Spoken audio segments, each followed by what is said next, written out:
aqui de Goiânia. E para quem que você vai fazer pergunta, Fernando? Pro Divaldo. E qual é a pergunta que você tem para o baiano mais querido? O que dizer sobre a ideologia de gênero? Obrigado, Fernando.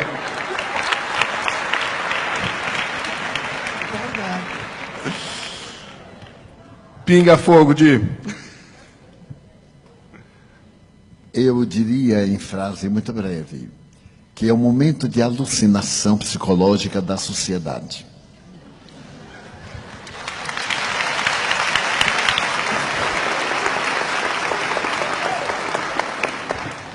Em uma entrevista que recomendamos, Iraci Campos, do Centro Espírita Joana de Ângeles, da Barra da Tijuca, entrevistou o nosso Haroldo a esse respeito.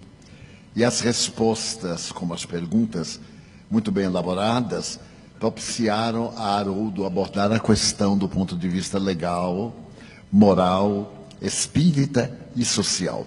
Vale a pena, portanto, procurar na internet esse encontro de Iraci Campos com Haroldo Dutra.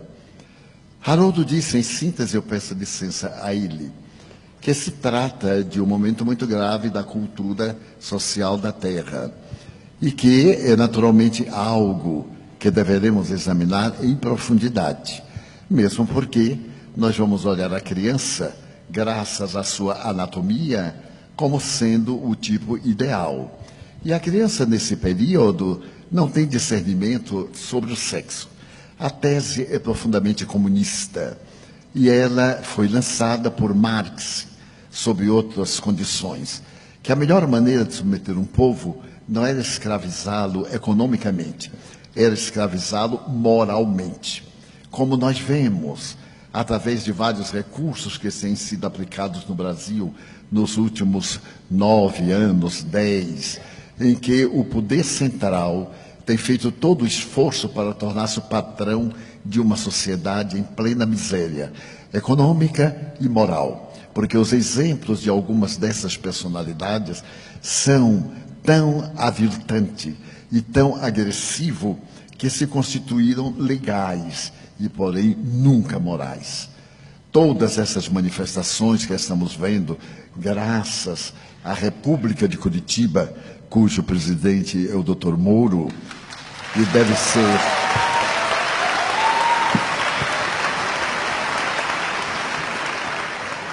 o desnudar da hipocrisia e da criminalidade. Aliás, o Evangelho recomenda que não deveremos provocar o escândalo.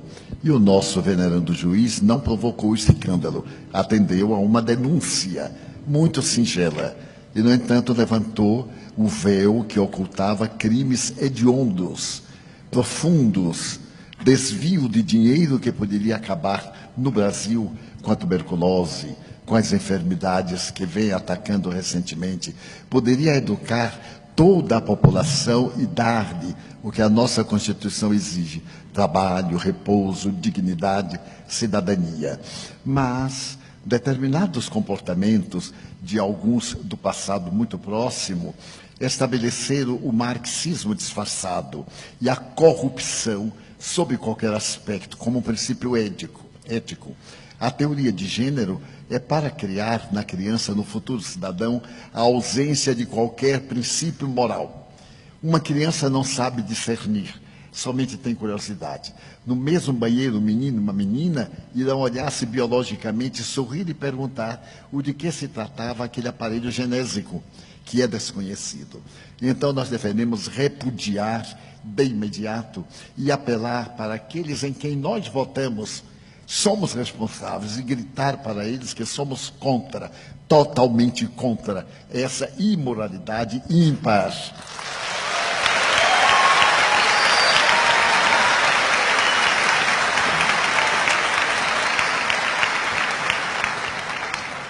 Vão me perdoar uma blasfêmia agora para adultos. Os espíritas somos muito omissos. No nome falso e na capa da humildade, achamos que tudo está bem, mas nem tudo está bem. É necessário que nós tenhamos voz. O apóstolo Paulo jamais silenciou ante o crime, a imoralidade, e Jesus, muito menos. Ele deu a César o que era de César. mas não deixou de dar a Deus o que é de Deus. Muitas aberrações nós silenciamos. Afinal, disfarçadamente, vivemos numa república democrática. E os nossos representantes lá chegaram pelo nosso voto.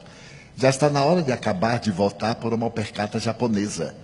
Já está na hora de deixar de votar por causa do emprego que vai dar ao nosso filho.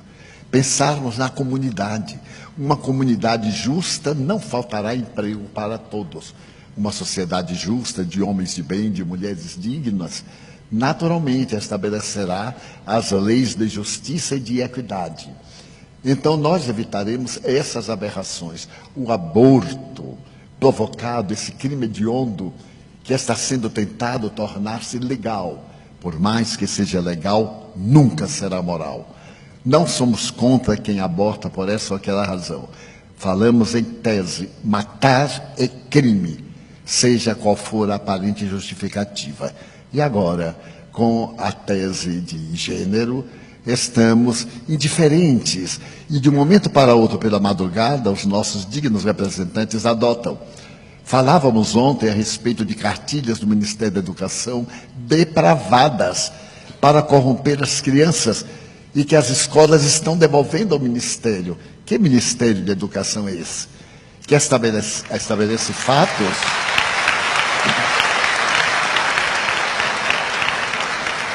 Deu uma indignidade muito grande. Os pais devem vigiar os livros dos seus filhos e, naturalmente, recusarem. Nós temos o direito de recusar. Nós temos o dever de recusar. Victor Hugo já nos falava há mais de 150 anos, um grande pecado é a omissão. E Kardec nos falou que não era nobre apenas não fazer o mal, porque não fazer o bem é um crime muito grande. Então precisamos ser mais audaciosos, espíritas, definidos, termos opinião. A doutrina nos ensina. E para os jovens, eu direi que há uma ética, liberdade. O sexo é livre, livre sim, mas ele não tem a liberdade de indignificar a sociedade. Poderíamos sim exercer o sexo, é uma função do corpo e também da alma, mas com respeito e com a presença do amor. Portanto, a teoria de gênero, jamais.